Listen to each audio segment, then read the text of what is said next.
उस मैसेज को पढ़ने के बाद भर बरसात में भी उसका चेहरा सूरज की तरह खिल उठा था। लकी ने इस मैसेज को पढ़कर खत्म किया ही था कि उसके फोन पर बारिश की बूंदें जमा होने लगी थी। लकी ने थोड़ी देर की खुशी मनाने के बाद याद किया कि वो सच में गरीब नहीं था। असल में उसके परिवार ने उसे एक परीक्षा में डाल रखा था जिसका नाम था गरीबी अभ्यास परीक्षा। इस परीक्षा के तहत लकी को अग्रवाल खानदान में उसके नाम की जमीन और जायदाद पर तभी हक मिलने वाला था जब वो इस परीक्षा को पास कर लेता। अचानक से उसे याद आया कि वो गरीब नहीं था बल्कि गरीब होने की परीक्षा दे रहा था। हालांकि परीक्षा देते देते उसे 8 बरस हो चुके थे, इसलिए उसे एहसास होने लगा था कि वो कभी परीक्षा को पास ही नहीं कर पाएगा और हमेशा हमेशा के लिए गरीब ही रह जाएगा। अच्छा हुआ चली गई, अब मिलना कभी। लकी ने होटल की तीसरी मंजिल की ओर देखा और पानी के अंदर ही अपना पैर पटक दिया। वो डिंपल को कोस रहा था। उसने अपनी मोटरसाइकिल उठाई और फिर से चमन मेडिकल स्टोर जाने के लिए मुड़ने लगा। अगले दिन जब लकी की आंख खुली तो वो सीधा उठा और तैयार होकर शहर के सबसे बड़े बैंक न्यू सिटी बैंक पहुंच गया। न्यू सिटी बैंक न सिर्फ शहर का सबसे बड़ा बैंक था बल्कि वो सबसे अमीर बैंक भी था। वहां पर शहर के सबसे अमीर लोगों के ही पैसे जमा किए जाते थे।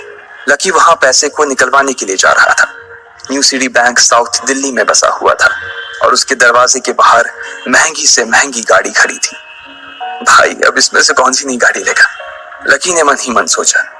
उसे यकीन नहीं हो रहा था कि कल तक तो वो एक मोटरसाइकिल तक नहीं खरीद पा रहा था और आज वो एक कार, और वो भी इतनी महंगी कार खरीदने की सोच रहा था।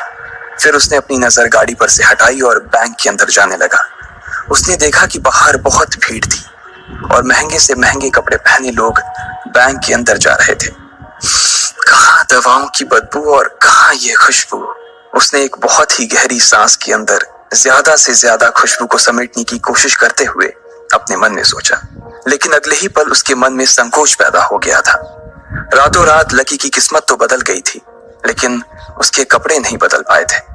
इतने बड़े बैंक में वो वही कपड़े पहनकर आ गया था जो वो अक्सर अपने काम पर पहनकर जाता था। पैसे लेते ही ना सबसे पहले नए कपड़े खरीदने हैं, लकी ने अपने आप से कहा और फिर बैंक के अंदर दाखिल होने लगा। जैसे ही उसने दरवाजे को धक्का दिया उसे आवाज आई, आउच! लकी थोड़ा सा हड़बड़ी में दिखाई दे रहा था और इस जल्दबाजी के चक्कर में वो एक लंबे बाल वाली लड़की से जा टकराया था जो कि उसके बगल में ही चल रही थी। माफ करना, मैं आपको देख नहीं पाया, सॉरी। लकी ने तुरंत उससे हाथ जोड़कर माफी मांगते हुए कहा। उस लड़की ने इतने अच्छे कपड़े पहन रखे थे कि उसे देखकर ही लग रहा था कि वो किसी अमीर घराने की लड़की थी, इसलिए सॉरी बोलते वक्त ना चाहते हुए भी लकी के हाथ उसके सामने जुड़ गए थे। लेकिन जब उस लड़की ने लकी के कपड़े और उसके हुलिये को देखा तो उसने अपनी नाक भौं सिकोड़ ली। वो लगभग हर रोज इस बैंक में आया और जाया करती थी, लेकिन उसने आज तक इस बैंक के अंदर लकी जैसे फटीचर आदमी को घुसते हुए नहीं देखा था। उसके बालों में से आंवले के तेल की गंध आ रही थी। उसने गुस्से भरी नजरों से लकी की ओर देखा और बोली, क्यों नहीं देख पाए? मैं क्या ट्रांसपेरेंट हूं? तुम्हें इतनी बड़ी लड़की दिखाई नहीं देती? इससे पहले कि बात आगे बढ़ती, उस लड़की ने देखा कि इस बैंक की मैनेजर यास्मीन पटेल उन दोनों की ओर बढ़ी चली आ रही है। उसने भी लकी को देखकर वैसी ही शक्ल बनाई थी जैसी शक्ल उस लंबी लड़की ने बनाई थी। I am so sorry miss, आपको कहीं लगी तो नहीं? यास्मीन ने उस लड़की से पूछा और फिर घिन्न भरी नजरों से लकी की ओर देखने लगी। लकी तमतमाती आंखों से उन दोनों को देखा जा रहा था। वो जानता था कि उसने इतनी जोर से भी दरवाजा नहीं खोला कि उसे चोट लग जाए, लेकिन असल में उसे यह मालूम नहीं था कि वो लोग उसे नहीं बल्कि उसके कपड़े को देख रहे थे। यास्मीन ने लकी को ऊपर से नीचे तक देखा और ना जाने उसके मन में क्यों शक पैदा हो गया। क्या आप मुझे बता सकते हैं कि आप यहाँ पर किस काम से आए हैं? यास्मीन ने बड़ी मुश्किल से अपने चेहरे पर एक मुस्कान लाते हुए कहा। वो उसका हुलिया देखकर ही समझ गई थी कि वो यहाँ का कस्टमर तो नहीं था। लकी ने अपने आप को संभाला और कहा, हाँ वो मैं अपना पैसा निकलवाने के लिए आया था। पैसे निकलवाने के लिए आए हो? यास्मीन ने लकी की बात को ही दोहराते हुए कहा। वैसे तो वो लकी की बात पर जोर से हंसना चाहती थी, लेकिन उसने अपने आप को थोड़ा सा काबू में कर लिया था। लकी की बात सुनकर उसे लग रहा था कि वो कोई पागल था जो यहाँ जबरदस्ती घुसा चला आ रहा था। हाँ तो क्या आपके पास कार्ड है? यास्मीन ने उससे आगे पूछा। न्यू सिटी बैंक का कार्ड हासिल करना एक बहुत ही मुश्किल भरा काम था। अगर किसी को भी उस बैंक का कार्ड लेना था तो सबसे पहले उस आदमी को अपने खाते में कम से कम 5 लाख रुपए जमा करवा कर रखने पड़ते थे, तब जाकर उसे कहीं कार्ड मिलता था। लेकिन लकी तो पहली बार ही यहाँ आ रहा था, इसलिए उसके पास कार्ड होने की कोई संभावना ही नहीं थी। लकी जब यास्मीन के सवाल का जवाब नहीं दे पाया तो यास्मीन ने फिर उससे पूछा, मैं पूछ रही हूँ कि आपके पास कार्ड है?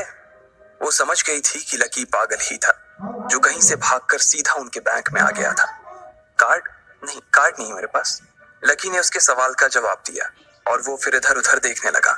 जैसे ही उस लंबे बालों वाली लड़की ने लकी का जवाब सुना तो वो खिलखिलाकर हंस पड़ी। यास्मीन को तो सिर्फ लग रहा था कि वो पागल है, लेकिन वो लड़की तो अपने मन में मान चुकी थी कि यह लड़का कोई पागल ही है जो कहीं झोपड़ पट्टी से यहाँ आ गया है। इससे पहले कि आगे कोई कुछ कह पाता, उस लंबे बालों वाली लड़की के पिता वहां आ गए और बोले, चलो बेटी। उनके हाथों में कुछ कागजात थे। लकी ने देखा कि उन्होंने महंगा सा सूट पहन रखा था। उस लड़की ने यास्मीन के दोनों हाथों को पकड़ा और बोली, यास्मीन देखो, अगर इस तरह के सड़क छाप लोग तुम्हारे बैंक में ऐसे ही घुसते चले आए ना और बाकी कस्टमर्स को परेशान करने लगे तो तुम्हारे बैंक की इमेज और उसके शेयर्स दोनों को काफी नुकसान होगा। एक मैनेजर होने के नाते तुम्हें इन सब चीजों का ध्यान रखना चाहिए। मुझे उम्मीद है कि आगे मेरे साथ ऐसा कुछ नहीं होगा। उस लड़की ने कहा और अपने पिता के साथ बैंक के बाहर चली गई। अपना ध्यान रखना कोयल मैडम, मैनेजर ने उसकी गाड़ी तक छोड़ने के लिए आते हुए कहा। आज तो वो बाल बाल बच गई थी। कोयल और उसके पिता इस बैंक के सबसे पुराने और सबसे वफादार कस्टमर्स थे। अगर आज यास्मीन उन्हें नाराज कर देती और वो उसके बैंक से अपना खाता बंद करवा देते तो शायद यास्मीन की नौकरी तक जा सकती थी। और यह सब हो रहा था उस पागल लकी की वजह से। इसे जल्द से जल्द यहां से भगाना पड़ेगा, यास्मीन ने अपने आप से कहा और फिर बैंक के अंदर आने लगी। यास्मीन उसे अपने बैंक से बाहर निकालने के तरीके के बारे में सोच रही थी, मगर जैसे ही वो बैंक में दाखिल हुई उसने देखा कि लकी वहां था ही नहीं। अरे अब ये कहां चला गया? उसने अपने आप से पूछा। वो इधर उधर देखने लगी, लेकिन लकी वहां भी नहीं था। यास्मीन को अच्छे से पता था कि वो उसके सामने तो बाहर नहीं निकला था। इसका मतलब था कि वो बैंक के अंदर ही था, लेकिन यास्मीन उसे ढूंढ नहीं पा रही थी। कुछ देर तक बैंक के सारे कोनों को देख लेने के बाद यास्मीन को लगा कि शायद लकी यहाँ बहुत ही असहज महसूस कर रहा होगा, और जब वो कोयल को दरवाजे पर छोड़ने के लिए आई तब उसके पीछे पीछे वो भी निकल गया होगा।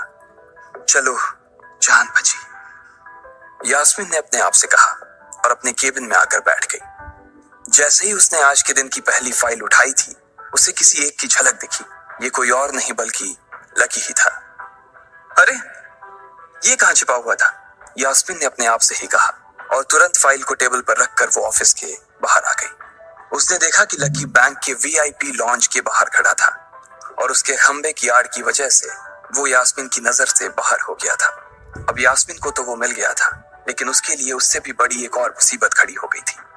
लकी जिस कमरे के बाहर अभी खड़ा था उस कमरे के अंदर शहर के सभी रईस लोगों का उठना बैठना था।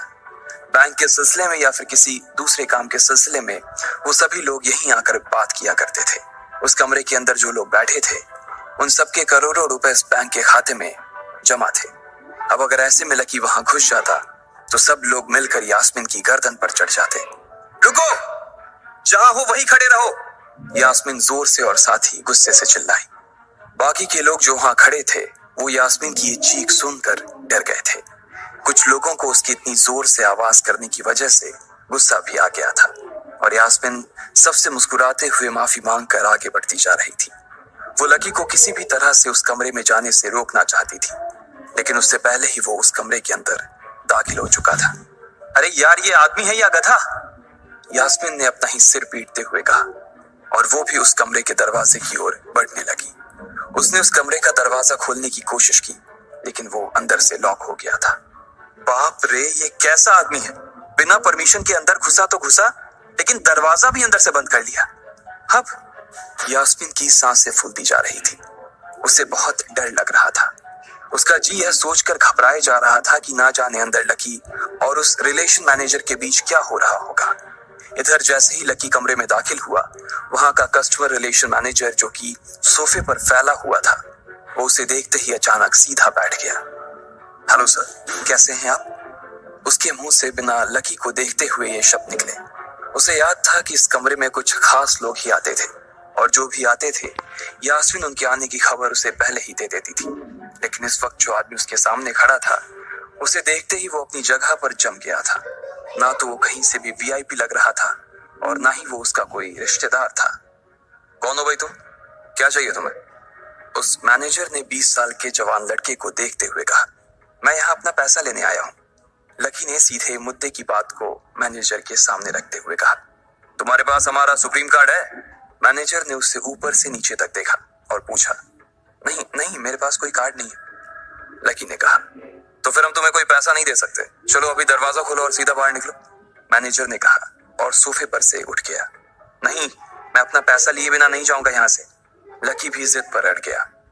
अरे बोला ना, बिना कार्ड वाले को पैसा नहीं मिलता है, और वो भी पैसा होगा तब तो मिलेगा ना। मैनेजर ने उसके करीब आते हुए कहा, अरे पैसा है तभी तो निकालने आया हूं सर। लकी ने कहा, देख फालतू की बहस मत कर सुबह सुबह, वरना मैं सिक्योरिटी को बुला लूंगा तो वो लोग मार मार कर बाहर निकालेंगे तुझे। लकी यह सुनकर घबरा गया था। मैनेजर के चेहरे का गुस्सा उसे साफ नजर आ रहा था, लेकिन ऐसा भी नहीं था कि वो झूठ बोल रहा था। भले ही उसके पास कार्ड नहीं था, लेकिन इसका मतलब ये नहीं था कि वो अग्रवाल खानदान का लड़का नहीं था। जैसे जैसे मैनेजर उसकी ओर बढ़ता चला जा रहा था, लकी का डर भी बढ़ता जा रहा था। मैनेजर को लग रहा था कि वो कोई संकी था और वो उसे धक्का मारकर बाहर निकालने के लिए आगे बढ़ ही रहा था कि अचानक घबराए हुए लकी के दिमाग में एक आइडिया आया। फिंगरप्रिंट! उसने अपना अंगूठा कमरे में मौजूद उस मैनेजर के सामने उठाते हुए कहा। फिंगरप्रिंट? कौन सा फिंगरप्रिंट? मैनेजर ने चौंकते हुए पूछा। अरे अरे, आपने कहा ना कि आपको कार्ड चाहिए, पर मेरे पास कार्ड नहीं है, फिंगरप्रिंट है, और मुझे मालूम है कि आपके यहाँ फिंगरप्रिंट से भी पैसे निकलते हैं। ये कहते ही लकी ने एक राहत की सांस ली थी, लेकिन मैनेजर को यह समझ नहीं आ रहा था कि आखिर लकी को फिंगरप्रिंट की जानकारी मिली कैसे। तुम फिंगरप्रिंट यूज करना चाहते हो? मैनेजर ने लकी को घूरते हुए पूछा। लकी की शक्ल और उसका हुलिया मैनेजर के लिए उसकी बातों से मेल नहीं खा रहा था। हाँ, मैं फिंगरप्रिंट यूज करना चाहता हूँ सर, लकी ने सीना चौड़ा करते हुए कहा। उसे इस तरह देख तो मैनेजर और भी कंफ्यूज हो गया था। मैनेजर ने सोचा कि उसे एक चांस देना चाहिए, इसलिए उसने लकी को फिंगरप्रिंट इस्तेमाल करने की इजाजत दे दी थी। वो अपनी टेबल के पास गया और उसके दराज में फिंगरप्रिंट वाली मशीन ढूंढने लगा। 2-3 ड्रॉर में झांकने के बाद आखिरकार उसे वो मशीन मिल गई थी। चुपचाप यहाँ पर अपना अंगूठा लगाओ, मैनेजर ने मशीन को आगे बढ़ाते हुए लकी से कहा। लकी ने अपनी फटी हुई पैंट के पिछले हिस्से में अपना अंगूठा पोंछा और फिर उस मशीन पर लगा दिया। 2 सेकंड बाद मशीन में से एक आवाज आने लगी। उसके अंदर एक लाल बत्ती चल रही थी और वो जोर जोर से बीप कर रही थी। देखा, तुम्हारा फिंगरप्रिंट मैच नहीं कर रहा है। मैंने पहले ही बोला था कि कोई खाता नहीं है इस बैंक में तुम्हारा। मैनेजर ने लकी को ऐसे देखा जैसे वो कोई बड़ा अपराधी था।